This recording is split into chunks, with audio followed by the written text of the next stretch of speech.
Damos gracias a Dios, hermanos, de estar nuevamente aquí con ustedes. Es una bendición poder estar con ustedes cada vez. Tanto recibimos bendiciones como también esperamos ser de bendición para ustedes. Vamos a abrir nuestras Biblias en la carta del apóstol Pablo a Tito. La carta del apóstol Pablo a Tito, en el capítulo 3,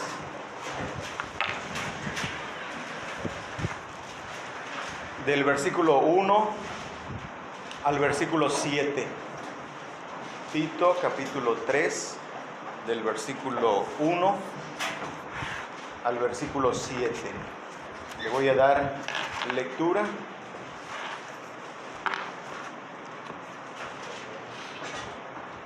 Recuérdales que se sujeten a los gobernantes y autoridades, que obedezcan, que estén dispuestos a toda buena obra, que a nadie difamen, que no sean pendencieros, sino amables, mostrando toda mansedumbre para con todos los hombres. Porque nosotros también éramos en otro tiempo insensatos, rebeldes, extraviados, esclavos de concupiscencias y deleites diversos, viviendo en malicia y envidia, aborrecibles y aborreciéndonos unos a otros. Pero cuando se manifestó la bondad de Dios nuestro Salvador y su amor para con los hombres, nos salvó, no por obras de justicia que nosotros hubiéramos hecho, sino por su misericordia, por el lavamiento de la regeneración y por la renovación en el Espíritu Santo, el cual derramó en nosotros abundantemente por Jesucristo nuestro Salvador, para que justificados por su gracia viniésemos a ser herederos conforme a la esperanza de la vida eterna. El tema principal de la Biblia es Dios glorificándose en salvar a los pecadores.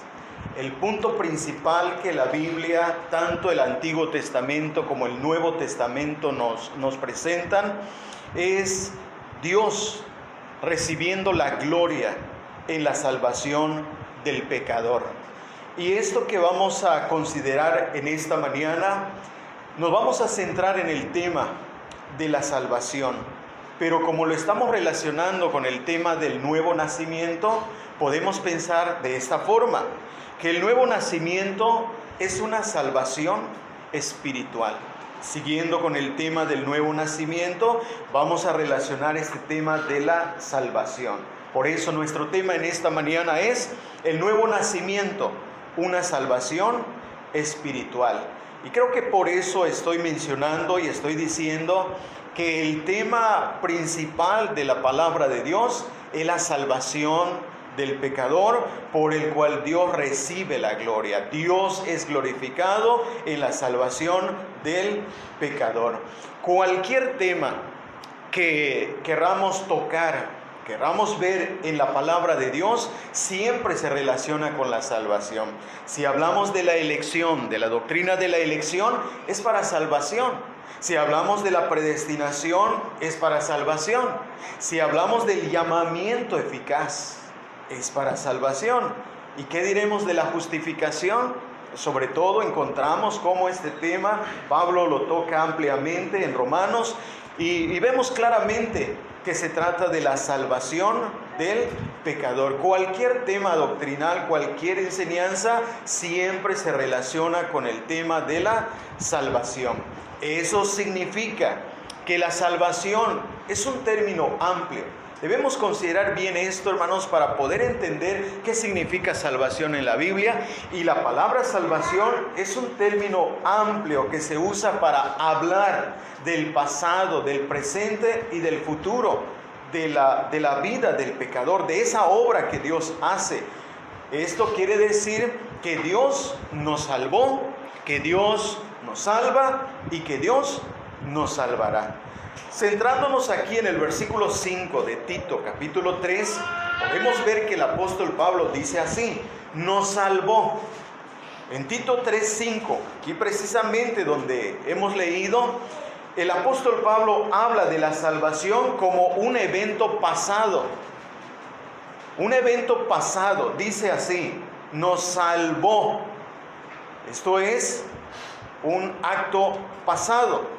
Cuando se habla de la salvación como un evento pasado, como un acto de Dios en nuestra vida, ya se habla de la salvación. Cuando se habla de la salvación en estos términos, sin duda se refiere a la regeneración. Esto es importante ubicarlo. Es importante que nosotros vayamos entendiendo, definiendo. Por ejemplo, aquí está hablando nos salvó, pero entonces ¿a qué se refiere? Sin duda se refiere al nuevo nacimiento, a la regeneración, a ese punto inicial de nuestra vida espiritual, la obra del Espíritu Santo, el nuevo nacimiento, porque observen que está refiriéndose a algo que ya sucedió. Nos salvó, podemos decir ya somos salvos, pues aquí dice nos salvó. Por eso nuestro tema es el nuevo nacimiento, una salvación espiritual. Y el texto aquí es muy claro, porque en el proceso o en el orden de la salvación, lo primero que ocurre en la vida del pecador es que recibe vida espiritual. El primer acto de Dios es darle el nuevo nacimiento, hablando del orden o del proceso de la salvación. Y en este caso tenemos aquí el nuevo nacimiento. Y esto lo vemos exactamente en el diálogo de nuestro Señor Jesucristo con Nicodemo. ¿De qué le habló el Señor Jesucristo a Nicodemo? Le habló del nuevo nacimiento, le habló de la vida eterna, le habló de la salvación. Esto que estoy mencionando está en el capítulo 3 de Juan, lo hemos visto anteriormente. Nos hemos referido mucho a ese capítulo porque es la base de nuestro tema que estamos considerando cada vez que tenemos la oportunidad de estar aquí con ustedes. Y le habló precisamente de qué, de nacer de nuevo. Le habló de la vida eterna y le habló de la salvación. Pueden ustedes considerarlo después, pero estoy haciendo referencia a eso porque es algo que podemos ver la relación clara entre lo que el apóstol Pablo nos está diciendo y lo que el Señor Jesucristo hizo con Nicodemo. Entonces, una persona salva es una persona regenerada. Una persona salva es una persona regenerada. Una persona regenerada es una persona salva. De modo que cuando hablemos de la salvación debemos definir.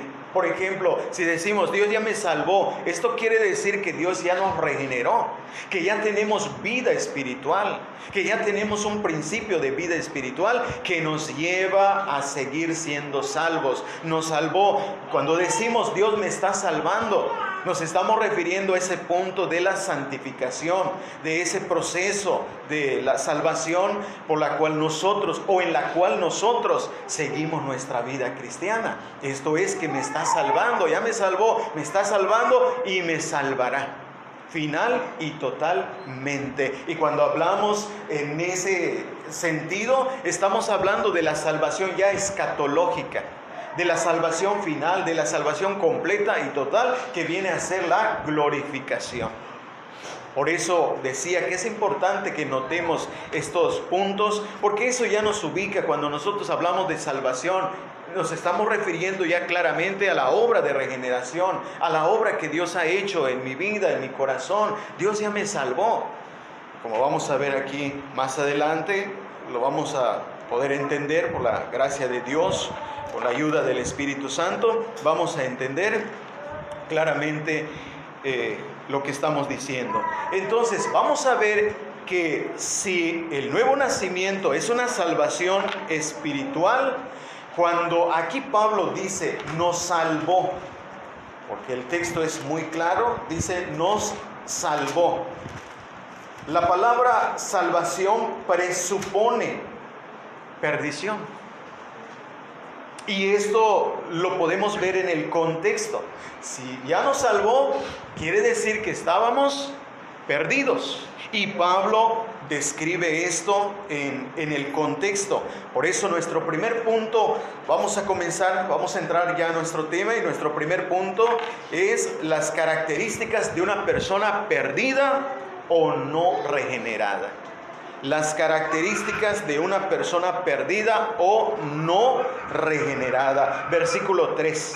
Y vamos a ver aquí en el versículo 3 cómo nos describe a una persona perdida. Versículo 3 dice así: porque nosotros también éramos en otro tiempo insensatos.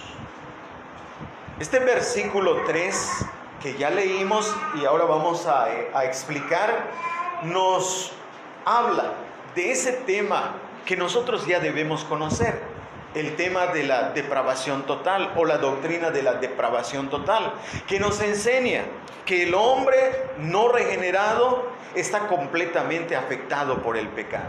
El hombre que no ha nacido de nuevo está en una condición de potencialidad de todo tipo de pecado. Y es eso que el apóstol Pablo está describiendo en el versículo 3. Este es uno de los versículos de cómo el pecado se manifiesta en varios aspectos de la vida del hombre, en varias áreas de la vida del hombre, cómo el pecado afectó la personalidad completa del hombre. Son personas que han nacido de la carne, que viven conforme a la carne, y son personas que a menos de que nazcan de nuevo van a perderse, van a permanecer en el estado de perdición espiritual. Por eso veamos entonces esta lista que describe a las personas perdidas o no nacidas de nuevo. Y dice aquí la lista, comienza con la palabra, dice, porque también éramos en otro tiempo insensatos. ¿Cómo éramos en otro tiempo? Bueno, primero, insensatos. ¿Qué quiere decir? Quiere decir que nuestra mente fue dañada, afectada por el pecado, de tal modo que no entendíamos. Estábamos apartados completamente nuestro entendimiento a las cosas espirituales. Si por si al caso pensábamos en Dios en un término general o por algún asunto, pero no había algún entendimiento espiritual que nos hiciera comprender las cosas de Dios en relación a nuestra vida. Y por lo tanto, como nuestro entendimiento, nuestra mente estaba afectada, entonces eso se reflejaba en nuestra mala conducta. Cuando dice aquí insensatos, se está refiriendo a una persona que hace las cosas equivocadamente, que no hace las cosas correctamente conforme a la voluntad de Dios, porque lo que el apóstol Pablo aquí nos está mencionando es en relación a la vida de Dios. Éramos insensatos porque quizá en otras áreas de trabajo, de otro tipo de relaciones, como que éramos inteligentes. Teníamos capacidad como inteligencia, pero para el mal, la inteligencia maligna. Pero en este aspecto la mente estaba afectada, está afectada. El hombre que está perdido tiene la mente afectada, es un insensato. Y eso nos recuerda esas actitudes, por ejemplo, del hombre insensato que edificó su casa sobre la arena.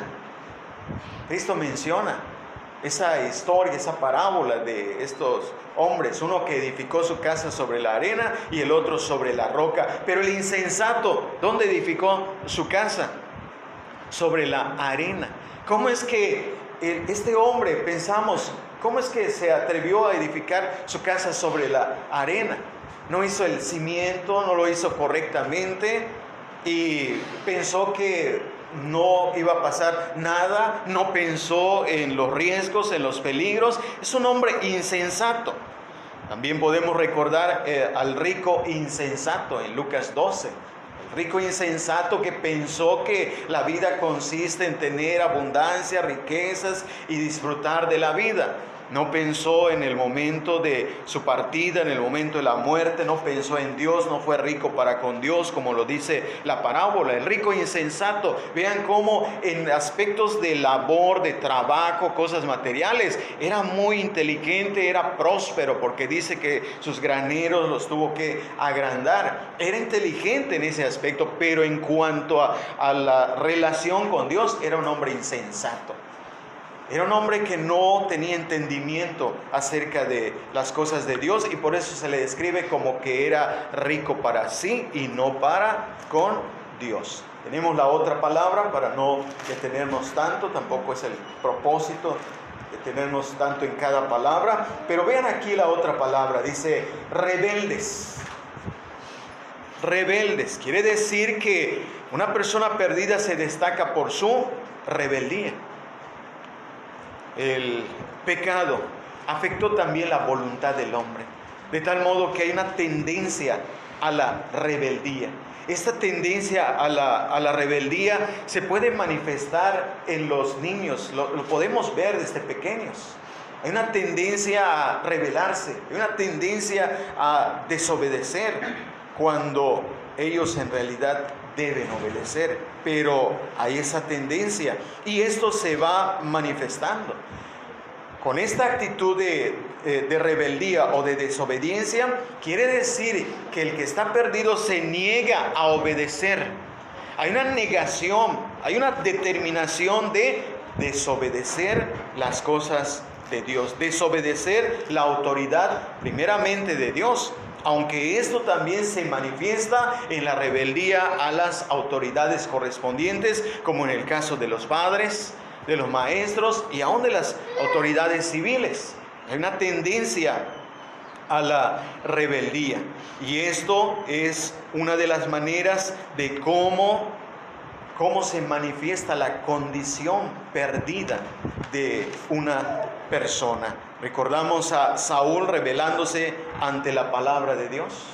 Ante el mandato de Dios, Saúl se rebela y hace lo que piensa, lo que él considera correcto. Y el hombre así es, en su rebeldía el hombre piensa que lo que él hace es lo correcto. Él se considera sabio, considera entendido y piensa que lo que está haciendo es lo correcto. Recordemos la desobediencia de Jonás, la rebeldía de Jonás, cuando le dijeron que fuera a Nínive y se estaba yendo por otra parte. Hay una tendencia de desobediencia en aquellos que no han nacido de nuevo, y esa tendencia la están manifestando constantemente.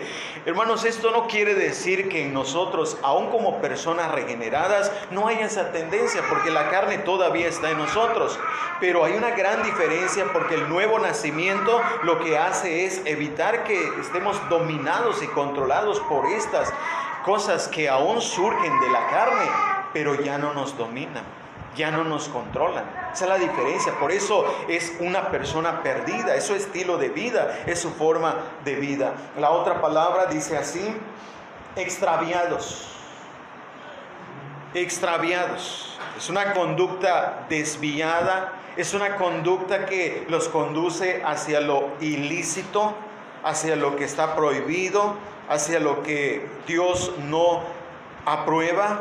Y esta palabra extraviados, Pablo la utiliza aquí en Romanos capítulo 1, versículo 27, y lo utiliza en un contexto donde estaba hablando de lo que estaba sucediendo con la sexualidad de los hombres y de las mujeres. Romanos 1, 27. Y de igual modo, también los hombres, dejando el uso natural de la mujer, se encendieron en su lascivia unos con otros, cometiendo hechos vergonzosos, hombres con hombres, y recibiendo en sí mismos la retribución debida a su extravío. Esa palabra extravío, están extraviados. Pablo describe aquí la actitud de sexualidad de estos hombres con hombres, mujeres con mujeres. Describe esa actitud como extravío. Están extraviados. Habla de lo que es contrario a lo correcto, contrario a lo lícito. Son personas extraviadas. Y son personas que les gusta vivir así. están extraviadas y les gusta vivir de esa manera. Esto lo podemos ver cuando estos grupos, por ejemplo, están defendiendo sus derechos, hombres con hombres, mujeres con mujeres, cómo se levantan defendiendo sus derechos, exigiendo que se les respetara, pero la Biblia describe esa actitud como extravío. Están extraviados. Y esto lo podemos ver no solamente en este aspecto. Nosotros estábamos en otro tiempo extraviados, desviados del camino correcto, del camino de Dios. Estábamos fuera de ese camino. En ese sentido también nosotros estábamos extraviados. Una expresión más que nos hace ver la condición del hombre en cuanto a su modo de vivir, su forma de vivir. Estábamos extraviados. Y esta es otra forma de decir, estábamos perdidos. Uno que está extraviado está perdido. Y estas personas están perdidas. Ellos no lo ven así porque el pecado, ¿qué es lo que hace el pecado? El pecado ciega a la persona. El pecado enceguece a la persona de tal modo que aunque esté viviendo mal, aunque esté viviendo aquí como lo está describiendo el apóstol Pablo, ellos piensan que están bien. Ellos piensan que es su vida, que es su forma de vivir, pero en realidad están perdidos y necesitan salvación. La otra palabra dice esclavos, pero dice además esclavos de concupiscencias y deleites diversos. Aquí Pablo ya va a mayor detalle. Cuando él va a mayor detalle, habla de concupiscencia. ¿Y qué es una concupiscencia? Las concupiscencias son los deseos malos. No está hablando aquí de actos de conducta, está hablando de deseos que surgen de la carne que está en la persona pecadora, en la persona, en el pecador, en el que está perdido. Está hablando de sus concupiscencias, sus malos deseos. Entonces, una persona perdida está esclavizada a sus concupiscencias, a sus malos deseos. Le surge un deseo malo y busca la manera de cumplir ese deseo. Está hablando de ese detalle interno de la vida del pecador. Y hermanos, es sorprendente cómo la Biblia va al fondo del asunto. Cómo no toca nomás las cosas externas de la vida de un hombre, sino que va a su interior, va a su ser interior y le descubre la realidad y le muestra, le dice sus concupiscencias, sus malos deseos, sus malos pensamientos, sus malos sentimientos. Estos hombres estaban esclavizados y en realidad una persona que está perdida es una persona esclava de sus concupiscencias. Y no solamente de sus concupiscencias, dice así, sigue diciendo el versículo, y deleites diversos. Es esclavo de concupiscencias y deleites diversos. Esto quiere decir que los placeres diversos tipos de placeres, todo tipo de placer que lo esté conduciendo, la concupiscencia que está en él vive de esa manera. Él no siente dolor, remordimiento, no se siente mal por vivir de esta manera. Aunque aquí los está describiendo como esclavos, nos está describiendo la triste condición, pero para esas personas es su vida. Disfrutan ese tipo de vida, se deleitan, por eso dice placeres diversos, deleites diversos. Es una persona perdida. Además, dice, viviendo en malicia y envidia. Viviendo en malicia. Observen cómo lo describe. Viviendo. Es un tipo de vida, es un hábito de vida. Porque es diferente que de repente nosotros, hermanos, tengamos de repente una actitud de malicia. O de repente, como dice aquí, envidiamos algo. Pero reaccionamos a través de la palabra, del Espíritu, y decimos, no debo tener malicia, no debo ser envidioso. La malicia y la envidia son como partes esenciales de la vida del no regenerado. Y es la forma habitual de la vida del incrédulo. ¿Qué es la malicia? La malicia, hermanos, es una forma de maldad que consiste en atribuir maldad a las acciones de los demás sin conocer el verdadero motivo. Es malicia. No conocemos el verdadero motivo y ya le atribuimos maldad. Por ejemplo, quizás vemos que dos ahí están platicando y a veces, ¿qué pensamos? Tenemos malicia. Creo que están hablando mal de mí. Creo que están diciendo algo mal de mí. Malicia, aunque a veces puede ser verdad, ¿no? Pero si no conocemos el verdadero motivo y atribuimos maldad a lo que están haciendo, eso es malicia. Tenemos malicia. Empezamos a pensar algo que están haciendo, siempre decimos, no, esto. Y así, esta palabra describe ese tipo de actitud, de tener la malicia, y dice además envidia. Y envidia, la tendencia de ver, esto es lo que estaba mencionando de malicia, la tendencia de ver el mal en lo que dicen o hacen las demás sin pruebas suficientes, viviendo en envidia. Bueno, aquí la otra palabra, envidia, es mirar con desagrado a la persona que tiene lo que yo no tengo. La envidia.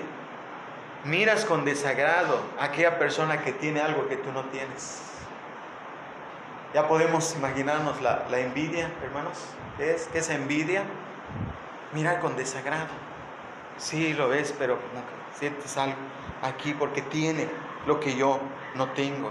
La envidia no soporta ver la prosperidad y el éxito de otras personas. Y hermanos, cómo el mundo es envidioso. Cómo el mundo es envidioso. Los creyentes no estamos libres de esto, pero no debe ser nuestro estilo de vida. No debemos vivir de esta manera, porque aquí los describe a estas personas como viviendo en malicia y envidia. Entonces, tenemos aquí esta lista de pecados que describen a la persona que está perdida. La envidia es un deseo malo que puede llevar a una persona a cometer actos malos hacia la persona que envidia. Busca cometer alguna maldad porque tiene envidia. Y eso es lo que Saúl hizo en contra de David, cuando tuvo envidia al ver cómo a David lo alababan, porque él mató a sus 10,000, mientras Saúl solamente a los 1,000. Desde ese momento le tuvo envidia y buscaba acabarlo. Qué terrible es la envidia. Nos sigue diciendo más esta descripción. Dice aborrecibles. La persona perdida, la persona incrédula es aborrecible. Éramos despreciables, éramos odiosos por nuestra conducta. Nuestra forma de conducirnos era despreciable. Hacíamos cosas que a la gente le caía muy mal y terminaba odiándonos. En nuestra forma de actuar, en nuestra forma de hablar, éramos odiosos. Nos odiaban las personas. Y finalmente dice, aborreciéndonos unos a otros.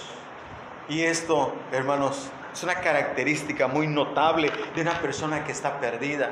Me odias, yo también te odio. Y si me odias más, yo te odio más. Y así, odiándonos, aborreciéndonos unos a otros. Este es el ambiente de la vida de muchas personas, o de las personas más bien no regeneradas, dispuestos y listos para odiar, porque cuando nos hacían algo enseguida actuábamos de esa manera, teníamos un sentimiento de desprecio, de odio. Entonces, esta lista que tenemos aquí, hermanos, es una descripción, podemos decirlo de otra manera, es una fotografía de una persona perdida, de una persona que no ha nacido de nuevo, de una persona que vive según los deseos de su carne, porque todas estas cosas que estamos viendo aquí surgen de la carne, de la persona que está dominada por la carne. Es una expresión exacta de la depravación total. Porque es la depravación total, porque aquí nos está mostrando áreas, aspectos de la vida de esa persona que está perdida. Y se ve que todo su ser está contaminado por el pecado y se manifiesta en estas características que ya hemos visto. En esa condición en la que se encuentra entonces el pecador, ¿cómo podrá ser salvo? ¿Cómo va a ser salvo? Entonces Pablo responde, y Pablo responde primero de una forma negativa, y eso nos lleva a nuestro segundo punto. El segundo punto es: la salvación no es por obras. Volvamos aquí a Tito capítulo 3, el versículo 5. Ahora, ¿cómo va a ser salvo? Estamos preguntando, y la respuesta está en el versículo 5, pero primero de una forma negativa. Dice así el texto: nos salvó no por obras de justicia que nosotros hubiéramos hecho. Ahí está lo primero. ¿Cómo puede ser salvo ese pecador? ¿Cómo puede ser salva esa persona que vive en insensatez, en rebeldía, en extravío, que es esclavo de sus concupiscencias y deleites diversos? ¿Cómo puede ser salvo? Entonces, tenemos aquí que la salvación no es por obras. ¿Qué podrá salvar a ese pecador de esa condición de vida, de esa situación de vida en la cual se encuentra? ¿Qué podrá salvar a ese pobre pecador de su situación tan triste y lamentable? Si la salvación de la condenación, dice Pablo, fuera por obras, nosotros lo podríamos hacer. Y aquí él está diciendo, no por obras. Dice el versículo 5, no por obras de justicia que nosotros hubiéramos hecho. Si la salvación de la condenación en el pecado fuera por obras, dice, nosotros podríamos salvarnos a nosotros mismos. Nosotros mismos tuviéramos el poder para salvarnos. Pero esto no es así. Las obras de justicia que el hombre realizara no pueden salvarlo de esta condición. Se necesita algo más. Se necesita un poder superior, se necesita una obra mayor, se necesita un poder mayor que lo que el hombre pueda hacer con sus obras, por más buenas que las considere. Entonces, vamos a ver este detalle aquí, que la salvación no es por obras justas. Cuando dice obras de justicia, quiere decir que no es por obras justas. Primero, fíjense por qué el apóstol Pablo trata de ser específico aquí, de considerar esto, de especificar aquí el punto de salvación, porque si nos equivocamos en este punto, estamos equivocados en algo esencial, que es la salvación. Por eso aquí Pablo lo dice de esta manera, no por obras de justicia. Y primero, ¿por qué no se puede salvar por obras de justicia? Primero, porque no hay un hombre justo por sí mismo que haga alguna obra que pueda agradar a Dios. Porque las llamadas buenas obras que el hombre piensa que está haciendo delante de Dios no son buenas obras. Porque las buenas obras solamente pueden surgir de un corazón regenerado. Las buenas obras solamente pueden realizarlas las personas que han sido regeneradas, porque tienen ya la vida espiritual. porque tienen ya la vida que Dios les ha implantado, que los capacita para poder vivir una vida agradable delante de Dios. No hay justo, dice Romanos capítulo 3, versículo 9 al 12. Son varios versículos, pero queremos ver este específicamente que dice el versículo 10. Como está escrito, no hay justo ni aún uno. Hay hombre justo por sí mismo. Ya vimos cómo está la condición del hombre. En esa condición no puede ser justo. Por lo tanto, no puede hacer alguna obra justa que pudiera agradar a Dios. La salvación no es por obras justas. En segundo lugar, porque el hombre pecador no puede hacer alguna obra justa debido a su condición. ¿Qué puede salir de la maldad? ¿Qué puede salir de la maldad? Pues maldad solamente. Jeremías lo dice así en el capítulo 13, versículo 23. Vamos a Jeremías 13, 23 y vean lo que dice.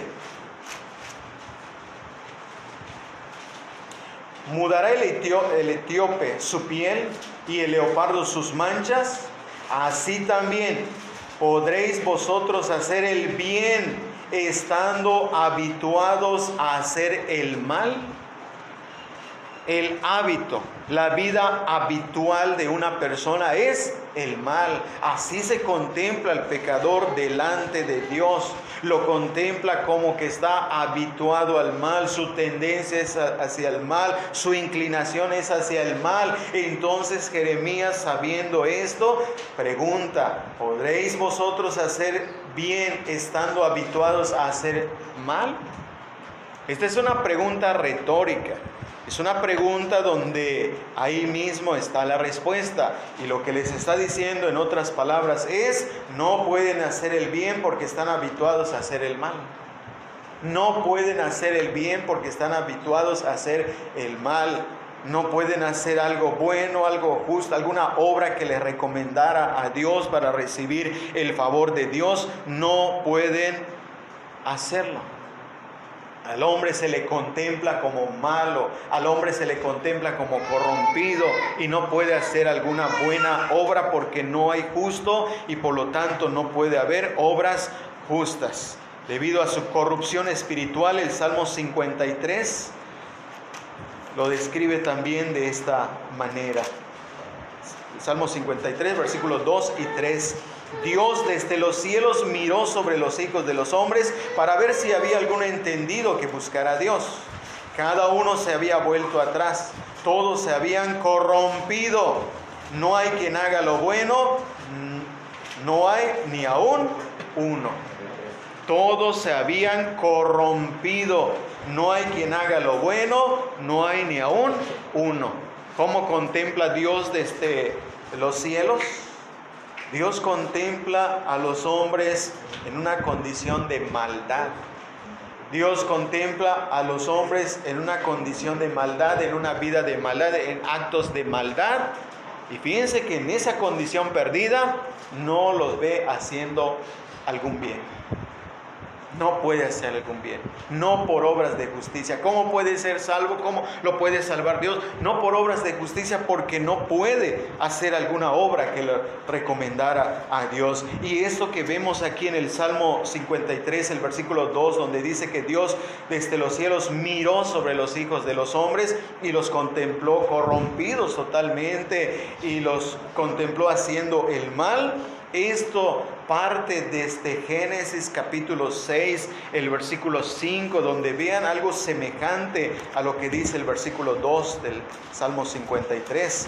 Génesis capítulo 6, el versículo 5.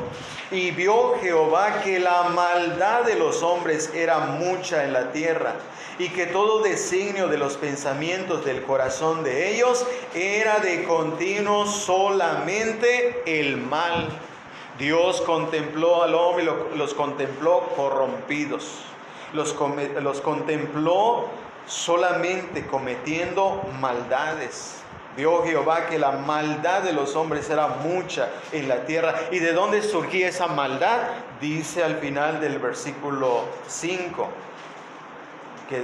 que todo designio de los pensamientos del corazón de ellos era de continuo solamente el mal. La tendencia al mal, la inclinación al mal, solamente el mal. Entonces, ¿cómo puede ser salvo por obras justas? Obras justas, considerándolas así, el hombre no puede ser salvo debido a su corrupción, debido a su depravación, debido a su condición de pecadores. No pueden ser salvos. Entonces, podemos considerar aquí esto que estamos viendo, de que el hombre no puede ser salvo por obras justas. Uno de los mejores ejemplos que tenemos en la Biblia de un hombre confiando en sus obras justas para salvación es el fariseo que subió al templo a orar. Lucas 18. Este es un ejemplo que va de acuerdo a lo que estamos viendo aquí, lo que dice el apóstol Pablo. Nos salvó no por obras de justicia, pero había hombres que confiaban en sus obras de justicia para ser salvos. Y el mejor ejemplo, como lo estoy mencionando, es el fariseo que subió al templo a orar. Lucas capítulo 18, del versículo 9 al 12. A unos que confiaban en sí mismos como justos y menospreciaban a los otros, dijo también esta parábola. 2 hombres subieron al templo a orar. Uno era fariseo y el otro publicano. El fariseo, puesto en pie, oraba consigo mismo de esta manera: Dios, te doy gracias porque no soy como los otros hombres, ladrones, injustos, adúlteros, ni aun como este publicano. Ayuno 2 veces a la semana. Doy diezmos de todo lo que gano. Observemos aquí que este hombre se le está describiendo como uno de los que confiaban en sí mismos como justos. Esa es la razón de la parábola. Porque estos hombres se consideraban justos por sus obras según de justicia. Pero vean aquí lo que el Señor dice acerca de este hombre que pertenecía a la secta de los fariseos, aunque también aquí se incluía a los escribas y fariseos. Los escribas y fariseos confiaban en sí mismos de ser justos por sus buenas obras. Y fíjense que en eso reside un gran peligro, porque las personas se pueden engañar ante Dios creyendo que son salvos por sus obras cuando en realidad están perdidos. Pues Pablo dice, no por obras de justicia. Y estos hombres estaban confiando en sus obras de justicia para su salvación. El mismo hecho de subir al templo, para el fariseo, el mismo hecho de subir al templo ya era un mérito para él. Era un mérito como para salvación. El hecho de subir al templo a orar para exhibir su justicia propia. Porque ¿qué fue lo que hizo al subir al templo a orar? Exhibir su justicia propia. Asistió al templo confiando en sus obras de justicia y por lo tanto se estaba engañando a sí mismo. Se estaba engañando de su buena relación con Dios, porque como dice el versículo 11, dice Dios. Oraba de esta manera, Dios, como con confianza, como con un acercamiento, Dios. Pero vean con qué se estaba acercando a Dios, con sus obras de justicia. El fariseo estaba confiado, pero estaba engañado.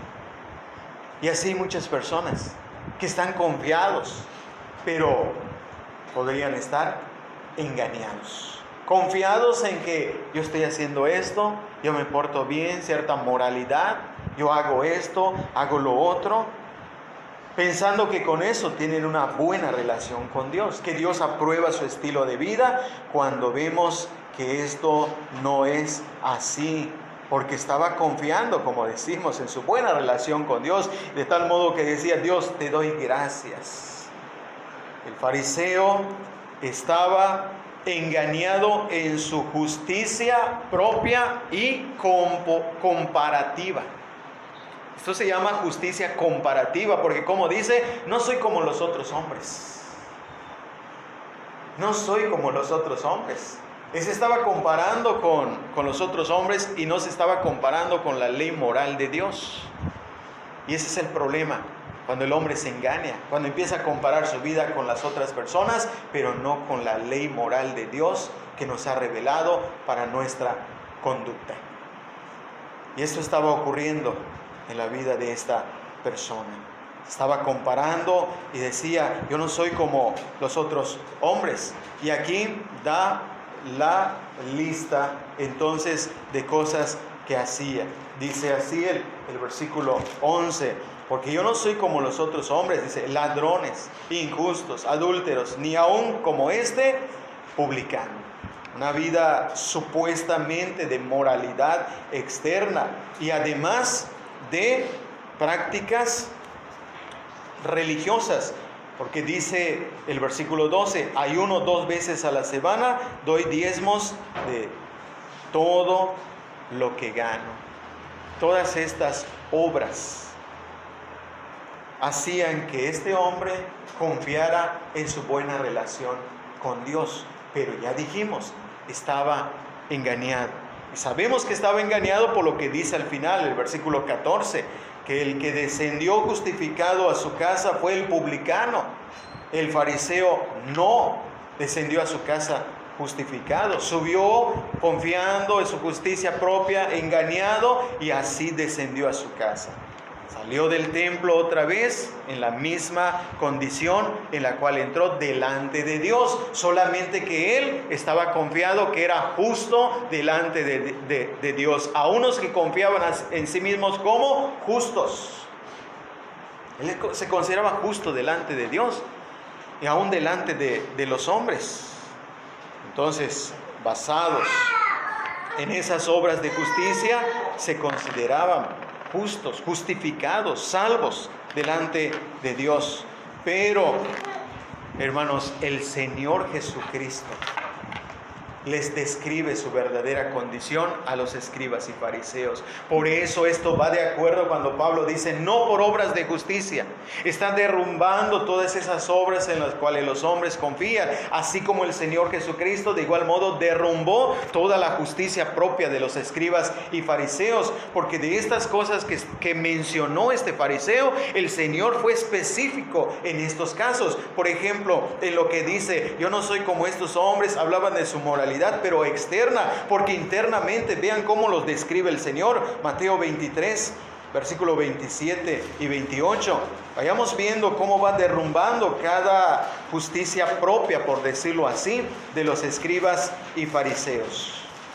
Mateo capítulo 23, el versículo 27 y 28. Ay de vosotros, escribas y fariseos hipócritas, porque sois semejantes a sepulcros blanqueados, que por fuera a la verdad se muestran hermosos, mas por dentro están llenos de huesos de muertos y de toda inmundicia. Así también vosotros por fuera a la verdad os mostráis justos a los hombres, pero por dentro estáis llenos de hipocresía e iniquidad. Hermanos, qué descripción de la vida interna de estos hombres. Ellos ante los hombres, dice, se mostraban justos. Yo no soy como este, yo no soy como aquel, pero por dentro estaban llenos de hipocresía y de toda, como dice aquí, iniquidad y de iniquidad por dentro. Entonces, por eso decíamos moralidad externa. Y ellos confiaban en eso, confiaban en la moralidad externa, porque en su interior no había nada, no había una verdadera vida de Dios. Es decir, no eran regenerados, estaban perdidos. Pero lo grave, lo peligroso es que estaban confiando en sus obras de justicia. Y eso es engañoso. Cuando el hombre en su moralidad hace buenas obras y piensa que con eso ya se ganó un pedacito de cielo, está engañado. Eso mismo es parte de su depravación, de su pensamiento depravado. Pensar que puede ganar el cielo con sus obras. Pensar que es justo delante de Dios por lo que hace. Pero estamos viendo cómo el Señor va derrumbando cada aspecto de la vida de estos hombres, que ellos pensaban que estaban bien, que no eran malos en sí, cuando aquí les describe de una manera muy fuerte como lo hace el Señor en cuanto a su moralidad externa. En cuanto al ayuno, Mateo 6, 16, vean lo que el Señor les dice a estos hombres. Mateo 6, el versículo 16: cuando ayunéis, no seáis austeros como los hipócritas, porque ellos demudan sus rostros para mostrar a los hombres que ayunan. De cierto os digo que ya tienen su recompensa. ¿Cómo les llama a estos hombres? Ayunaba. Dice, no, yo ayuno 2 veces a la semana. Sí ayunas, pero ¿de qué te sirve ese ayuno? Ellos pensaban que les servía de mucho, porque aún daban gracias a Dios por lo que estaban haciendo. Pero el Señor Jesucristo, ¿cómo los llama? Los llama hipócritas. Y advierte a sus discípulos, dice, no, cuando ayunéis no seáis como los hipócritas. Porque ellos solamente lo hacían para mostrar a los hombres que están practicando su religión, que están practicando ciertas cosas. Y es hipocresía porque esto era en lo exterior, porque en lo interior a Dios no le agradaba. Dios no los aprobaba con esa obra que estaban haciendo, porque esto cae en la categoría, hermanos, de obras de justicia, sea el ayuno, dar diezmos, participar, obras de justicia, cae en la categoría. Entonces ellos pensaban que con esto ya estaban bien con Dios, de tal modo que se acercaban con confianza. Dios, te doy gracias, Dios nuestro Padre. ¿Se acuerdan qué le dijeron al Señor? Dice, tenemos un Padre que es Dios. Y el Señor Jesucristo les tuvo que decir, su padre es el diablo. Pero ellos estaban confiados, engañados con este tipo de prácticas, justicia propia. Y por eso Pablo también fue enfático al decir, nos salvó no por obras de justicia que nosotros hubiéramos hecho. Si se tratara de obras de justicia, nosotros lo podemos hacer, pero no es así. Pero estos hombres pensaban que era así, pero vean cómo el Señor desaprueba ese tipo de prácticas que ellos pensaban que le recomendaba a Dios. El diezmo, Mateo 23, vean cómo el Señor derrumbaba su confianza propia, la confianza propia de estos hombres. Mateo 23, el versículo 23. Mateo 23, versículo 23. Ay de vosotros, escribas y fariseos hipócritas, porque diezmáis la menta, el eneldo y el comino, y dejáis lo más importante de la ley, la justicia, la misericordia y la fe. Esto era necesario hacer sin dejar de hacer aquello. Vean cómo en este aspecto del diezmo, cómo también el Señor derrumba su teoría, su forma de la práctica que ellos tenían, de cómo si eran muy específicos, eran muy cuidadosos en diezmar la menta, el eneldo, el comino, cosas pequeñitas. Es como decir diezma hasta los centavitos. Pero ¿qué les dice el Señor? Les está diciendo hipócritas.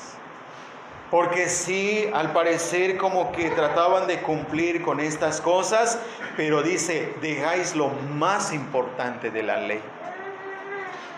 Dejaban lo más importante. Por eso estaba diciendo que en cuanto a la ley moral, ellos no tomaban en cuenta la ley moral de Dios. Ellos solamente vivían para sus prácticas, pensando que con practicar, hacer las cosas, con eso bastaba. Pero aquí les dice, vean qué les dice. El versículo 23, la justicia, la misericordia y la fe. Esto quiere decir que habían dejado estas prácticas que distinguen a un verdadero creyente, a uno que tiene una buena relación con Dios y con su ley moral. Pero ellos lo habían dejado, ya no les importaba esa verdadera relación con Dios, porque la verdadera relación con Dios es a través de su ley. Es a través de su ley moral. Pero ellos lo habían dejado y se habían dedicado a estas prácticas pensando que con eso estaban bien delante de Dios. Por eso dije que uno de los mejores ejemplos de un hombre confiando en sus obras de justicia para salvación era este fariseo. Pero vemos cómo el Señor derrumba sus conceptos, sus prácticas, y les dice en otras palabras que no por obras de justicia van a ser salvos. El fariseo estaba convencido de ser justo delante de Dios. Pero lo más importante es lo que el Señor dice. No lo que ellos piensen, no lo que ellos digan, sino lo que el Señor dice. Hermanos, en el asunto de salvación no es lo que nosotros pensemos. No es que pensemos que así podríamos ser salvos o de esta otra manera podrían ser salvos. No, es lo que el Señor dice. Por eso decía que es importante que entendamos bien este tema de salvación para que no nos desviemos en este punto principal, en este punto básico de la palabra de Dios. Fíjense, hermanos, cómo, aunque esta es la triste condición de muchas personas, tanto fuera de los templos como dentro de los templos, aunque esta es la triste condición de las personas, pero están perdidas. O sea, cuando digo triste condición, porque están en sus obras, están haciendo esto, tratando de ganar su salvación, pero están perdidos. Y esto sucede aún dentro de los templos hoy día, los edificios, personas que son aún supuestamente creyentes, pero están perdidos. Porque esta es la realidad de este hombre, estaba perdido. Estaba perdido porque claramente dice el versículo 14 de Lucas 18, que el que descendió justificado fue el publicano, y aquel hombre no fue justificado. Quiere decir que Dios no lo reconocía, no lo declaró justo, sino aquel que se consideró pecador. Entonces, tanto el apóstol Pablo como el Señor Jesucristo enseñaron que la salvación no es por obras de justicia. La salvación no es por obras de justicia. Si la salvación dependiera de las obras de justicia, entonces estaría dentro de nuestra capacidad salvarnos. Está dentro de mi capacidad salvarme. Si yo hago esto, si hago lo otro, entonces estaría dentro de mi capacidad, dentro de mi poder el salvarme. Entonces aquí sí cabría esa frase: sálvese quien pueda. Sálvese quien pueda. Puedes hacer esto, con eso te vas a salvar. Pero hermanos, esto no es así. Y hermanos, el apóstol Pablo fue enfático en este punto. Quiero que veamos estos versículos. De hecho, este que estamos aquí contemplando de Tito 3:5 es básico. Pero vean cómo el apóstol Pablo es enfático en este punto, hermanos, porque él trata de dejar en claro que la salvación no es por obras. Veamos estos textos, hermanos. Simplemente vamos a leerlos, a verlos. Romanos 11:6.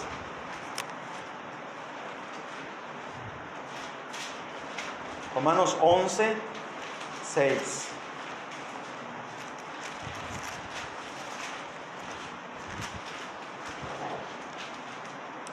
Y si por gracia, ya no es por obras. De otra manera, la gracia ya no es gracia. Y si por obras, ya no es gracia. De otra manera, la obra ya no es obra. Vean aquí, hermanos, hablando de la salvación por gracia. Aquí el apóstol Pablo dice: si es por gracia, no es por obras. Y si es por obra, no es por gracia. Tiene que ser de alguna manera. Y sabemos que la enseñanza general del apóstol Pablo es que la salvación es por gracia, aunque entran otras virtudes. Pero el punto es cómo enfatiza y cómo dice, no es por obras. No es por obras, aunque aquí es como un juego de palabras, pero a la vez nos está dejando en claro que la salvación no es por obras, no es por alguna obra, sino es por la gracia de Dios. El otro versículo muy conocido, Efesios 2, versículo 8 y 9, donde dice que por gracia sois salvos por medio de la fe, y esto no es de vosotros, es un don de Dios, y no por obras, para que nadie se gloríe.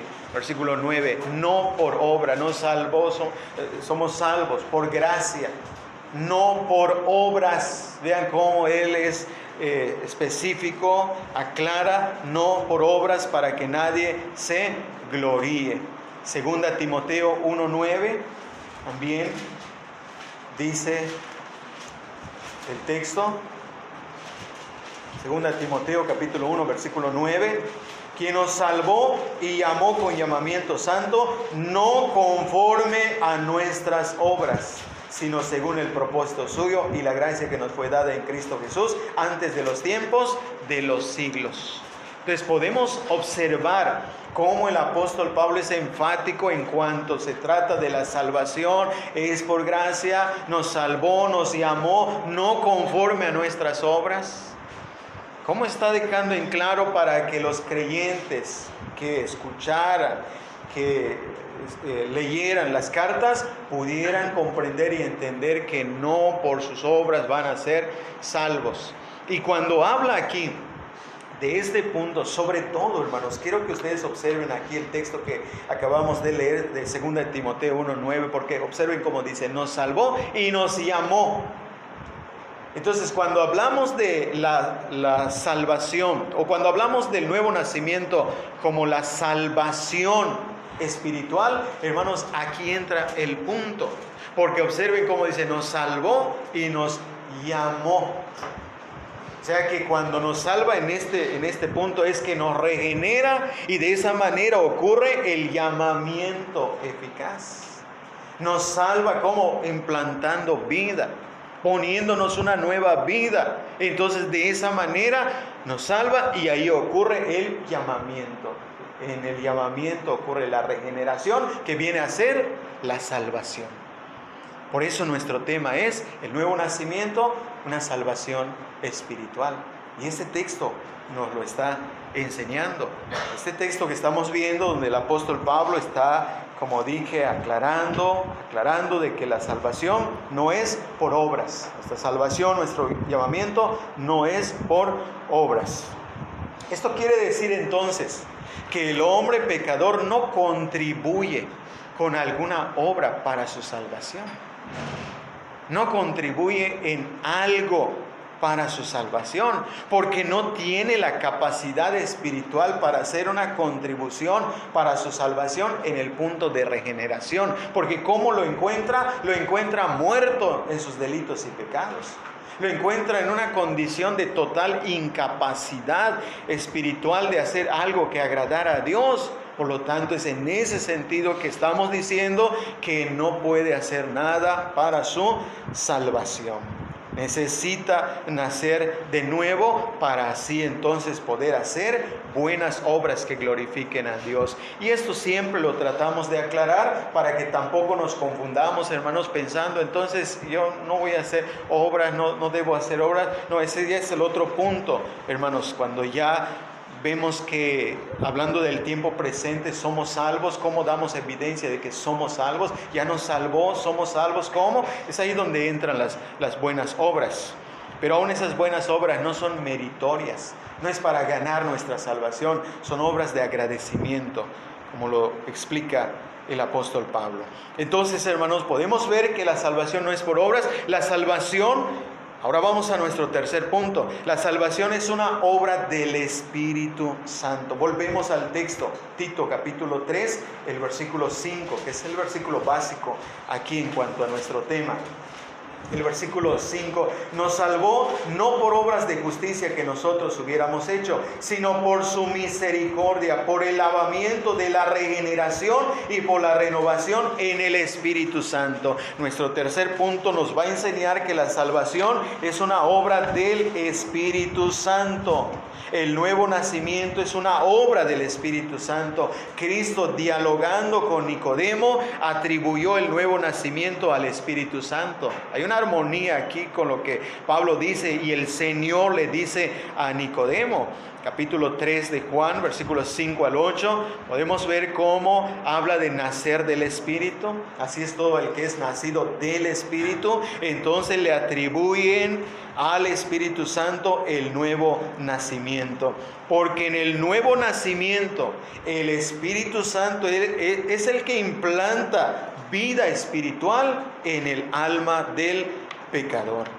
Las palabras que el apóstol Pablo utiliza en Tito 3, versículo 5, son importantes para entender este punto de que la salvación es una obra del Espíritu Santo. Podemos ver aquí, es notable cómo atribuye al Espíritu Santo la obra de salvación. Véanlo otra vez, hermanos, al final dice, sino por su misericordia, por el lavamiento de la regeneración y por la renovación en el Espíritu Santo. Es el Espíritu Santo quien regenera, es el Espíritu Santo quien hace nueva criatura a una persona, es la renovación del Espíritu. Es evidente la relación que hace de la salvación con la regeneración. Véanlo, hermanos, es evidente porque menciona al principio del versículo nos salvó y después dice en la otra parte por el lavamiento de la regeneración. ¿Ven ustedes la relación entre la salvación y la regeneración? Por eso nuestro tema es el nuevo nacimiento, una salvación espiritual, o la regeneración, una salvación espiritual.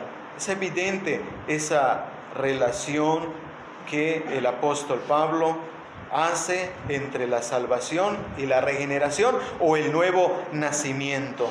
Son notorios los detalles que Pablo presenta de la obra del Espíritu Santo. Presenta como lavamiento, lo presenta como renovación. ¿Y esto quién lo realiza? Dice en el Espíritu Santo. Quiere decir que esto que nosotros experimentamos, ya las personas que llegan a ser salvas, ocurren dentro de la capacidad del Espíritu, en el ambiente del Espíritu. Por eso dice en el Espíritu. Son cosas que le incumben al Espíritu, son cosas que tienen que ver con el Espíritu de Dios. Aquí podemos ver que la regeneración, observen aquí las palabras, como estoy diciendo, que el apóstol Pablo utiliza. Y podemos ver que la regeneración produce limpieza espiritual. Lo está diciendo, por el lavamiento de la regeneración. La regeneración es limpieza espiritual. La renovación es ser hechos nuevos, ser mantenidos en esa nueva vida. Y en esto entra en perfecta armonía con lo que dijo el Señor en Juan capítulo 3, versículo 5, donde dice nacer de agua, el lavamiento de la regeneración, nacer del Espíritu, la renovación en el Espíritu Santo. Hay una perfecta armonía entre lo que el apóstol Pablo dice aquí y el Señor Jesucristo nos enseña. Entonces, si el Señor nos está mostrando aún esto, en el caso del diálogo con Nicodemo, podemos ver que así como Nicodemo, todo pecador necesita de lavamiento, necesita la renovación, necesita la regeneración. Y todo esto lo podemos ver de una manera clara. O sea, con todo esto podemos ver de manera clara que la salvación es la regeneración o el nuevo nacimiento. Y puesto que el apóstol Pablo habla de la salvación en tiempo pasado, tenemos que concluir que el nuevo nacimiento es el punto inicial de la salvación. Nos salvó, ¿cómo? Dándote vida. Por eso, hermanos, el lenguaje entonces debe ser bien entendido. Que si, por ejemplo, yo quiero decir, o yo digo, Dios ya me salvó, ¿qué es lo que quiero decir? No quiere decir que ya soy glorificado, la salvación final, sino quiero decir que Dios ya me dio nueva vida, ya me salvó, ya me dio nueva vida, ya me salvó de todo ese tipo de vida que describe el versículo 3. Y cuando entendemos esto, vean cómo el lenguaje es específico, el lenguaje es definido, porque ya sabemos a qué nos estamos refiriendo, porque mucha gente aún, hermanos, aún en las iglesias, hay gente que no entiende el punto de salvación. Dice, no, yo no puedo decir que soy salvo. Entonces quiere decir que no puede decir si Dios ya te dio vida. Pero si entendemos que aquí la salvación es que Dios nos da vida, entonces podemos entender, analizando nuestra vida, si hemos cambiado, si hay cambios en nuestra vida, entonces podemos decir, Dios ya me salvó. Si ya no sigo viviendo como vivía habitualmente, viviendo en malicia, en envidia, en todo tipo de pecado, podemos decir, Dios ya me salvó. Pero ya tenemos en mente a qué nos estamos refiriendo. Y de esa manera nuestro lenguaje es definido, es claro en cuanto al tema de la salvación. Dios salva verdaderamente al pecador. Dice, nos salvó. Y Pablo lo garantiza porque él sabe lo que va a decir. Nos salvó, no por obras de justicia que nosotros hubiéramos hecho, sino por su misericordia, por el lavamiento de la regeneración y la renovación en el Espíritu Santo. Entonces él tiene en mente, me salvó, ¿cómo? Lavando mis pecados. Me salvó haciéndome nueva criatura. Y si tú eres nueva criatura, entonces eres salvo. Esa es la relación aquí. Eres salvo. ¿Y esa obra quién la realizó? El Espíritu Santo. Es el Espíritu el que da vida. Es el Espíritu que nos da el nuevo nacimiento. Pero vamos un poco más aquí, hermanos. Porque el apóstol Pablo menciona 4 virtudes que Dios aplica en la salvación del pecador. Y vamos a verlo, hermanos, brevemente, ¿verdad? No vamos a tardar en cada punto, pero quiero notarlo, hermanos. Quiero que ustedes lo vean de igual modo, para que veamos cómo Dios aplica sus virtudes para salvar al pecador. Y la primera, hermanos, está en el versículo 4. En el versículo 4. Pero cuando se manifestó la bondad de Dios nuestro Salvador. Y vamos a la segunda de una vez. Dice, y su amor para con los hombres. Entonces ahí tenemos 2 virtudes, la bondad y el amor. Y hermanos, estas virtudes o estos atributos son mencionados por el apóstol Pablo en un contexto de salvación. No es la referencia general de la bondad de Dios a sus criaturas. No es el amor general de Dios. Es un amor definido, es una bondad definida, es una bondad de salvación que se contrasta con la maldad del hombre que se describió en el versículo 3. Porque en el versículo 3 nos describió toda la maldad del hombre, es decir, al hombre en su maldad. Pero en el versículo 4 muestra la bondad de Dios. Y qué gran contraste, el hombre es malo, Dios es bueno. Y por su bondad entonces, ¿qué hizo? Lo salvó. Dios en su bondad le hizo bien al pecador. ¿Y cuál es el mejor bien que Dios le puede hacer al pecador? Salvarlo de la condenación, salvarlo de su situación de pecado y salvarlo del castigo eterno. ¿Qué mejor bien le puede hacer Dios a un pecador con su bondad? Salvarlo. Y aquí habla del amor. El mismo versículo 4 habla del amor. Y aquí la palabra, hermanos, amor es un término diferente a esta palabra ágape, a la palabra solamente fileo, que se utiliza para amor en el griego. Aquí la palabra, hermanos, que aparece en el griego es filántropos. La filantropía, ¿a qué se refiere ese término? Filántropos. Un filántropo es aquel que se dedica a hacerle bien al hombre. Filos, pero está enfatizando el amor en el sentido de un afecto muy fuerte hacia esa persona. Y en realidad tiene sentido aquí esta palabra, hermanos, porque el afecto tan fuerte de Dios en su amor para salvar al pecador, viéndolo en esa condición de perdición, miserable, una condición en el pecado. Entonces vemos que aquí se traduce como amor, el amor que viene a ser como una compasión que motivó a Dios para hacerle bien al pecador, para salvarlo. Y por eso aquí el apóstol Pablo habla de su amor para con todos los hombres. Versículo 4, dice amor para con los hombres. Cuando dice hombres quiere decir toda clase de hombres. Dios salva a toda clase de hombres, hermanos. No a todos sin excepción, sino a todos sin distinción. Porque estos son los textos que a veces no entienden los universalistas, que dicen Dios quiere salvar a todos los hombres. No, todos, no sin excepción, todos sin distinción. Que Dios no distingue raza, no distingue estado social, no, es sin distinción, no es sin excepción. Como dice, los salva a todos sin excepción, sería la salvación universal, y esto no es así, sino sin distinción.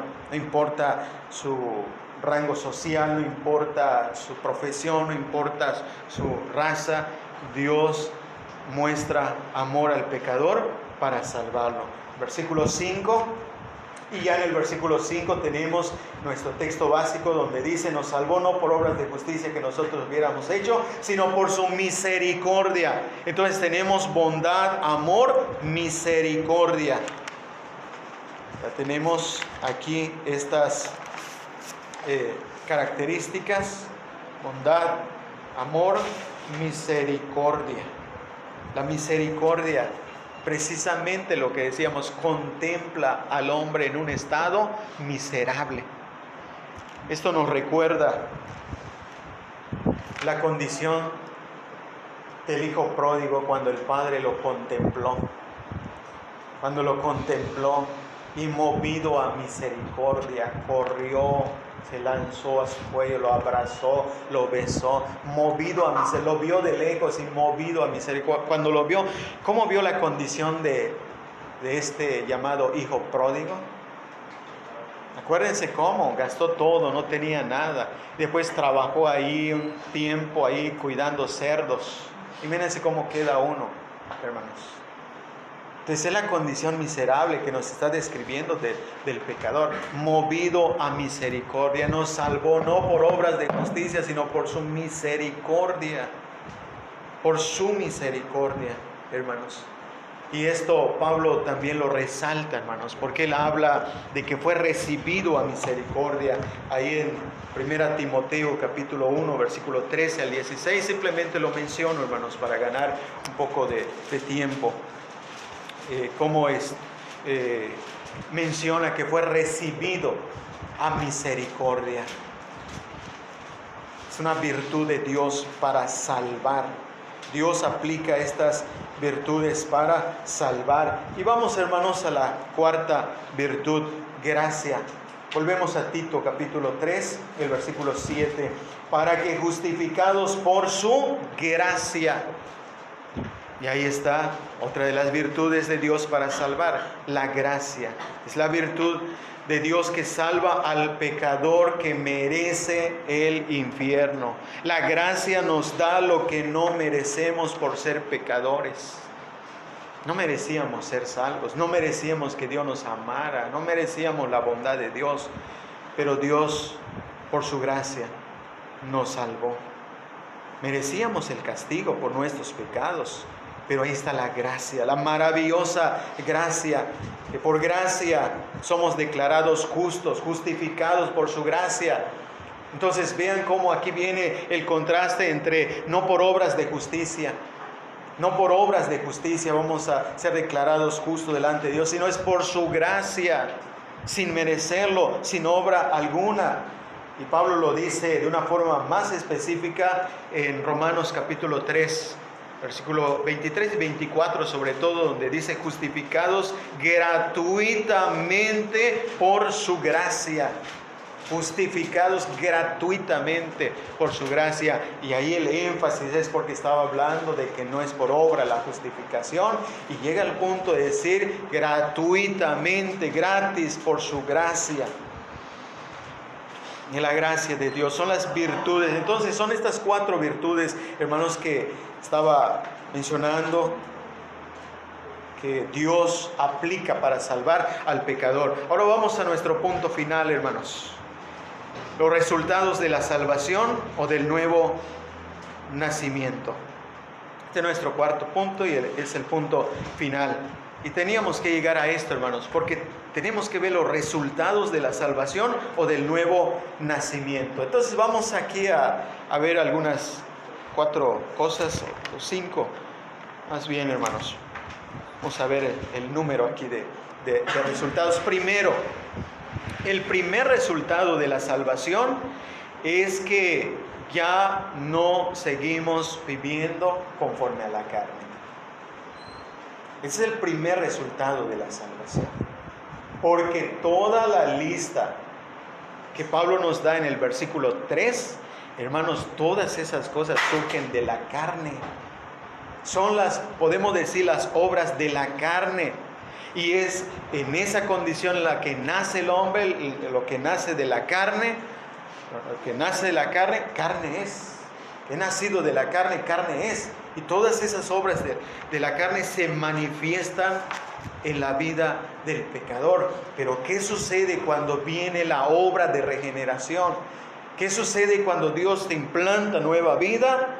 El primer resultado de esa salvación es que ya no seguimos viviendo conforme a la carne. Pablo desarrolla ese tema en Romanos 8, el versículo 4, donde dice que no andamos conforme a la carne. Es muy claro cuando dice no andamos conforme a la carne. No lo menciona como una posibilidad, sino como una realidad, habiendo experimentado la obra del Espíritu Santo. Versículo 4, Romanos 8, 4, no andamos conforme a la carne, porque la obra del Espíritu es una obra eficaz. Versículo 9, mas vosotros no vivís según la carne. Estos textos son muy claros para ver que aquel que ha sido salvado o regenerado o ha nacido de nuevo ya no está dominado por la carne, ya no está bajo el poder de la carne. Y estos versículos son muy claros cuando Pablo se refiere a los creyentes, le dice, mas vosotros no vivís según la carne. Ya su estilo de vida no es conforme a la carne. Y el versículo 12 de Romanos 8 dice que no le debemos nada a la carne, como para que tengamos que estar cumpliendo los deseos de la carne. Ya no somos deudores a la carne, como para que tengamos que vivir conforme a la carne. Los creyentes son exhortados con base a que han nacido de nuevo, han experimentado la obra del Espíritu Santo, y como resultado es que ya no andan conforme a la carne. El segundo resultado de la salvación es que ya no seguimos en el estilo de vida del pasado. Notemos en el versículo 3 de Tito, capítulo 3, versículo 3, notemos cómo dice, porque en otro tiempo el resultado de una verdadera obra de Dios en nuestro corazón es que el estilo de vida del pasado de verdad queda en el pasado. Porque noten cómo dice, éramos en otro tiempo. Otro tiempo, mi vida era así, yo vivía así, pero ese es otro tiempo. Y hermanos, de igual manera el apóstol Pablo fue muy enfático en este punto, ahí en Efesios capítulo 2 del versículo 1 al 3. Cuando él habla, dice que cuando estábamos muertos en delitos y pecados, en otro tiempo siguiendo la corriente de este mundo. Y así, hermanos, como él menciona otro tiempo, cuando da la lista en 1 Corintios 6, del 9 en adelante, cuando da la lista de pecados ahí de todo, básicamente tipo de pecado, en el versículo 11 dice, y esto erais algunos de vosotros. Esto erais, yo era así, yo vivía así, en otro tiempo mi vida era así. De modo que el resultado de la salvación o del nuevo nacimiento es que nuestro estilo de vida del pasado quedó en el pasado. Hermanos, Podemos decir una persona que ha sido regenerada, una persona que ha sido salva, puede decir, yo vivía de esta manera, pero Dios me salvó. Me salvó de ese tipo de vida, me salvó de ese estilo de vida. El tercer resultado de la salvación es la sujeción y la obediencia. Versículo 1. Tito, versículo 1, capítulo 3. Recuérdales que se sujeten a los gobernantes y autoridades, que obedezcan, que estén dispuestos a toda buena obra. La obediencia es una de las características de una persona regenerada. Está dispuesta a obedecer primeramente a Dios, a las autoridades, a sus padres, a aquellos que están sobre él como autoridad. Y hermanos, en este punto es un punto muy importante, porque hablando de la sujeción, ya sea de la esposa, de los hijos y aún del varón hacia Cristo y hacia otras autoridades, esto es muy importante, hermanos, porque no se trata solamente de una rebeldía, no se trata solamente de ser desobedientes, sino la necesidad de la regeneración. Porque esto, aplicándolo a los hijos, hermanos, muchas veces los vemos como simplemente son rebeldes.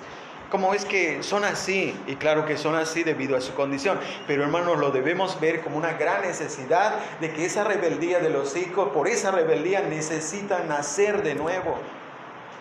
Necesitan el nuevo nacimiento. No lo veamos solamente como que sí, son rebeldes y todo, pues necesitan nacer de nuevo. Y creo que cuando entendemos esto, entonces nuestro enfoque, hermanos, es que orar por su salvación, orar que Dios haga la obra en sus corazones y ser también instrumentos para hablarles de la palabra de Dios. De igual modo en otros aspectos, hermanos, en asuntos de falta de sujeción de la esposa, de los hijos y aún del esposo hacia Dios, hermanos, podría ser falta del nuevo nacimiento. Porque el resultado de la salvación o del nuevo nacimiento es la sujeción. Hay una tendencia, hermanos, debido a esa nueva vida del Espíritu, eso te inclina a tratar de obedecer, que en el proceso quizá podría haber cierta actitud, pero hay una inclinación a obedecer. La esposa se dispone a obedecer, los hijos se disponen a obedecer, el marido se dispone a obedecer también a las otras autoridades.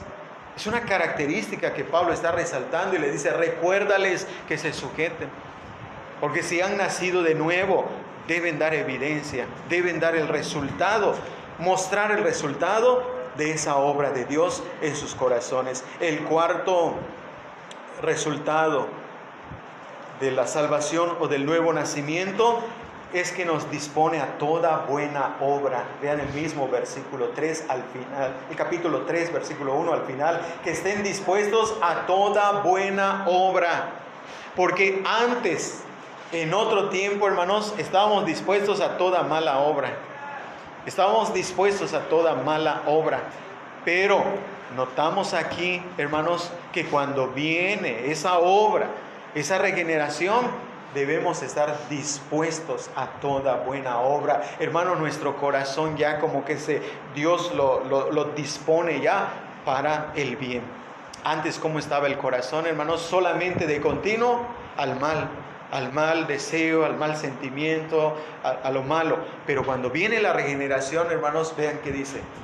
Recuérdales que sujeten, recuérdales que estén dispuestos a toda buena obra. Y esa buena obra, hermanos, es una buena obra porque surge de una vida de Dios. No simplemente es buena obra porque estoy haciendo algo bueno, sino es buena obra por el motivo. Y ese buen motivo surge porque hay una nueva vida.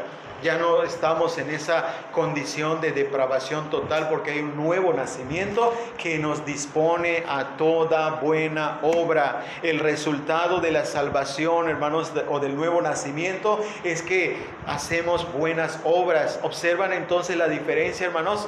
Cuando dice que el nuevo nacimiento no es por las buenas obras. Pero una vez que ya nacimos de nuevo, una vez que ya somos salvos por la gracia de Dios, ¿qué debemos hacer? Buenas obras. Entonces no malinterpretemos pensando, entonces yo no necesito hacer buenas obras, yo ya soy salvo por la gracia. Ya Dios ya me dio vida y no necesito tanto hacer esto, hacer lo otro. No, buenas obras, hermanos, como resultado del nuevo nacimiento. Y Pablo los exhortó en este punto, hermanos. Vean el versículo 8, siguiendo aquí el capítulo 3, versículo 8. Dice, palabra fiel es esta, y en estas cosas quiero que insistas con firmeza para que los que creen en Dios procuren ocuparse en buenas obras. Estas cosas son buenas y útiles a los hombres. Como solemnemente exhortó para que los que han experimentado la salvación, la regeneración o el nuevo nacimiento, se ocupen en buenas obras. Hermanos, estas son evidencias de la salvación. Pero si uno dice, soy salvo, Dios ya me salvó, Dios ya me regeneró, y no se ve sus buenas obras, estaría contradiciendo lo que está afirmando. Y Pablo solemnemente dice, en estas cosas quiero que insistas con firmeza, que los que creen en Dios se ocupen de buenas obras. Hermanos, entonces las evidencias de nuestra salvación son las buenas obras. No es por obras para que nadie se gloríe la regeneración, pero una vez que somos regenerados, entonces, hermanos, ahora sí, a ocuparnos de las buenas obras que Dios preparó de antemano para que anduviésemos en ellas. Es el plan, es el propósito de Dios que hagamos buenas obras. Y ya en quinto lugar, hermanos, el quinto resultado de la salvación es un cambio de actitudes. Versículo 2, Tito 3, versículo 2, que a nadie difamen, que no sean pendencieros, sino amables, mostrando toda mansedumbre para con todos los hombres. El cambio de actitudes, hermanos. Si antes difamábamos, hablábamos mal, calumniábamos sin pruebas, ahora si hemos nacido de nuevo, hermanos, no debemos ser difamadores, que no difamen, que no estemos hablando mal sin pruebas, que no estemos calumniando, hermanos. Vean cómo cambia la vida, hermanos. Ya cambia hasta nuestras palabras, porque aquí se trata de nuestras palabras. Cambia tus pensamientos, cambia tus palabras. No solamente te cambia, dice, yo no soy como estos hombres, yo no soy adúltero, yo no, esas cosas. No, aún tus palabras, aún tus pensamientos, porque es una nueva vida. Y es una nueva vida en la personalidad, la mente, las emociones, la voluntad. Aquí las palabras, hasta tu forma de hablar cambia. Aquel que hablaba mal, ahora cómo habla. Ya cambió su forma de hablar. Que no sean pendencieros. Hermanos, no sé si muchos de nosotros de verdad éramos pendencieros. ¿Qué quiere decir? Que, hermanos, siempre estábamos dispuestos a pelear. Como que una palabra ya estamos preparándonos.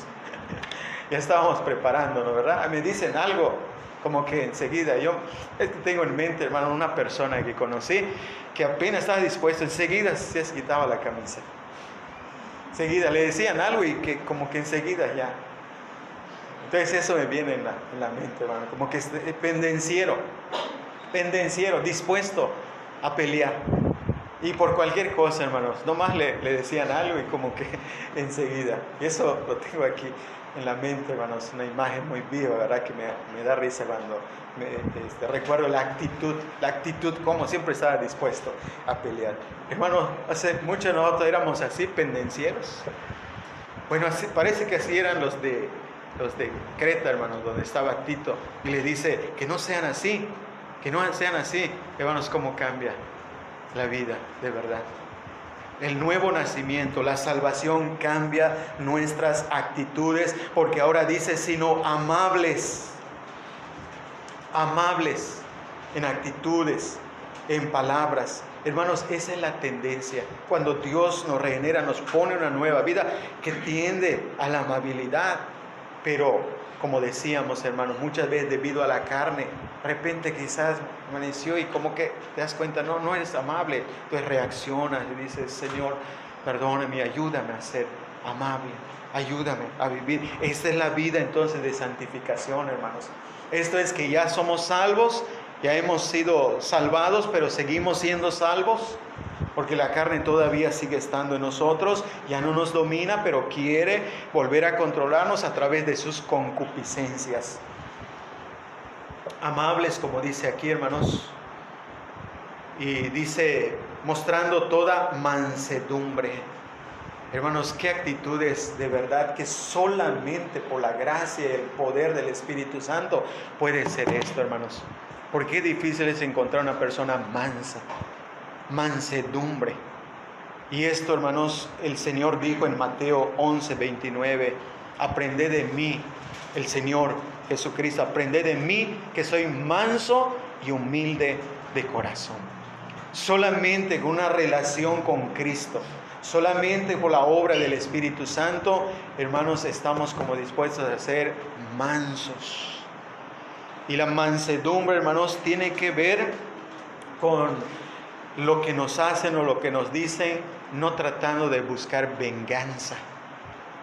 Una persona mansa, hermanos, no está buscando venganza. Una persona mansa no busca aplicar ojo por ojo, diente por diente. Es una persona mansa, y el Señor Jesucristo nos dio ese ejemplo, hermanos, como dice Pedro, que cuando le maldecía no respondía con maldición, sino encomendaba la causa al que juzga justamente. La mansedumbre, hermanos. Entonces son estas las actitudes que vienen como resultado del nuevo nacimiento. No son cosas naturales, no son virtudes simplemente humanas, son virtudes espirituales que vienen como resultado de la salvación o del nuevo nacimiento. Entonces, hermanos, la salvación es el nuevo nacimiento. Entonces, la salvación o el nuevo nacimiento produce un cambio de vida, una nueva vida del Espíritu, una nueva vida de Dios, una nueva vida. Entonces, cuando tiene sentido estas palabras, hermanos, escúchenla o vean estas palabras en el versículo 4, pero cuando se manifestó la bondad de Dios, nuestro Salvador. Ahora sí tiene sentido cuando decimos nuestro Salvador. Es nuestro Salvador, Dios nuestro Salvador. Te estás apropiando, dices, tu Salvador, ¿de verdad es tu Salvador? ¿Eres salvo? Puedes decir nuestro Salvador, mi Salvador, porque vean cómo lo dice. Dice el versículo 4, nuestro Salvador, la bondad de Dios, nuestro Salvador. Es cuando tiene sentido estas palabras. Versículo 6, el cual derramó en nosotros abundantemente por Jesucristo, nuestro Salvador. ¿Es Jesucristo tu Salvador? ¿De qué te has salvado? ¿De qué te estás salvando? ¿Es Jesucristo tu Salvador? Podemos decir, como Cristo dijo de Zaqueo, hoy ha venido la salvación en esta casa. Y la pregunta básica, esencial en esta tarde, hermanos, es, ¿ya eres salvo? Ya puedes decir como Pablo, te incluyes aquí cuando dice, nos salvó. Puedes decir, nos salvó, puedes decir, me salvó. Lo puedes decir. Y lo puedes decir consciente de lo que Dios ha hecho en tu vida. Porque o es salvación o es perdición. No hay término medio. O es salvación o es perdición. Y si en esta tarde todavía no hemos sido salvos, recordemos esa palabra. Hoy puede venir la salvación a tu vida.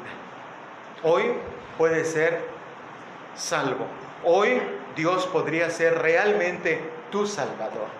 Hoy Jesucristo podría ser realmente tu Salvador.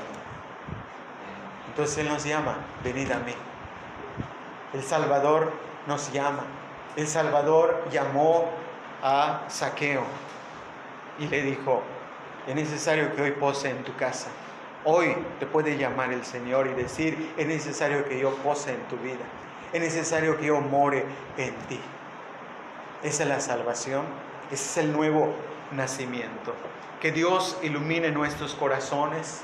Que Dios nos haga comprender todo esto, hermanos, que el Espíritu Santo ilumine nuestras vidas para poder entender esta verdad y sobre todo poder experimentar la realidad del nuevo nacimiento o la salvación. Oremos. Te damos muchas gracias, nuestro Padre Celestial, por esta oportunidad que nos diste de dedicar este tiempo a la meditación de tu palabra. Deseamos, Padre, que todo este tiempo de meditación sea de bendición para nuestras vidas. Ayúdanos a analizar nuestras vidas delante de ti, Señor. No a compararnos con otros hombres, con otras personas, sino a analizar nuestra vida delante de ti, comparándonos con tu ley moral. Ayúdanos, Padre, para que no caigamos en el error de pensar que porque hacemos ciertas cosas o no somos como otras personas, por ese simple hecho ya somos salvos. Ayúdanos a no caer en ese error en el cual cayeron muchas personas religiosas que asistían a los templos. Que no sea así con nosotros, Padre. Que tu Espíritu Santo haga esa obra. Y es lo que te pedimos en esta hora, Señor.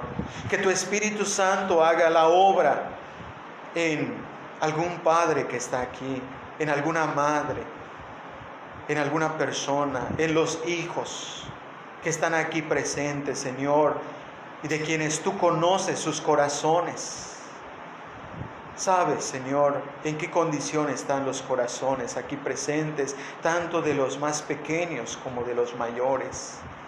Te pedimos, Padre, tu misericordia, tu gran amor, tu gracia y tu bondad para la salvación de aquellos que todavía no han sido salvos, que todavía no han nacido de nuevo.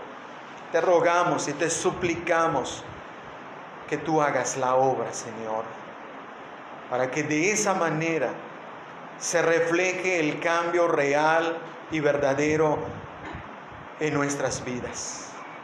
Que podamos mostrar el resultado de que hemos nacido de nuevo, dejando la vida del pasado, cambiando nuestras actitudes por tu obra, por tu gracia. Y así, Señor, poder estar conscientes y poder entender lo que es la salvación verdaderamente. Te pedimos, Padre, que tú seas nuestro Señor y Salvador. Que Jesucristo sea nuestro Señor y Salvador, para que así podamos ser verdaderamente salvos, salvos ahora, salvos continuamente y salvos para siempre cuando tú vengas, cuando nuestro Señor Jesucristo venga para resucitarnos y transformarnos y así salvarnos finalmente. Todo esto te lo pedimos en el nombre y por los méritos de nuestro Señor y Salvador Jesucristo. Amén.